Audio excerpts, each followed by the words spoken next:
Hi friends, welcome to my channel Mom's Eye Catcher. ඉතින් අද මම potato chips හදනවා බබාලා හරිම ආස නිසා.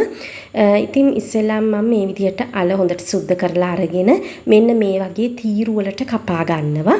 ඊට පස්සේ ලුණු කුඩු, මිරිස් කුඩු කහ අරගන්නවා. මිරිස් කුඩු බබාගේ ටේස්ට් එක අනුව ඔයගොල්ලෝ අරගන්න. මුලින්ම මම මේ අල ටිකට කහ ටිකක් දාලා හොඳට මේ විදිහට මික්ස් කරගෙන බොයිල් කරගන්නවා. ඩීප් බොයිල් කරගන්න එපා අපි ෆ්‍රයි කරන නිසා. ඊළඟට මම මිරිස් කුඩු ලුණු කුඩු හොඳින් මික්ස් කරගෙන ඒකට අර අල ටික දාලා හොඳට මික්ස් කරගන්න ඕනේ. අලවල ප්‍රමාණය අනුව මිරිස් කුඩු ලුණු කුඩු අරගන්න. ඊළඟට මම පෑන් එකකට තෙල් ටිකක් දාලා තෙල් ටික නටනකොට අර අල ටික දාලා හොඳට මේ විදිහට ෆ්‍රයි කරගන්න ඕනේ. ඉතින් ඉක්මනටම පහසුවෙන් පිරිසිදුව හදාගන්න පුළුවන්. ඕගොල්ලොත් හදලා බලන්න. හරිම ලේසි. මම ගිහින් එන්නම්.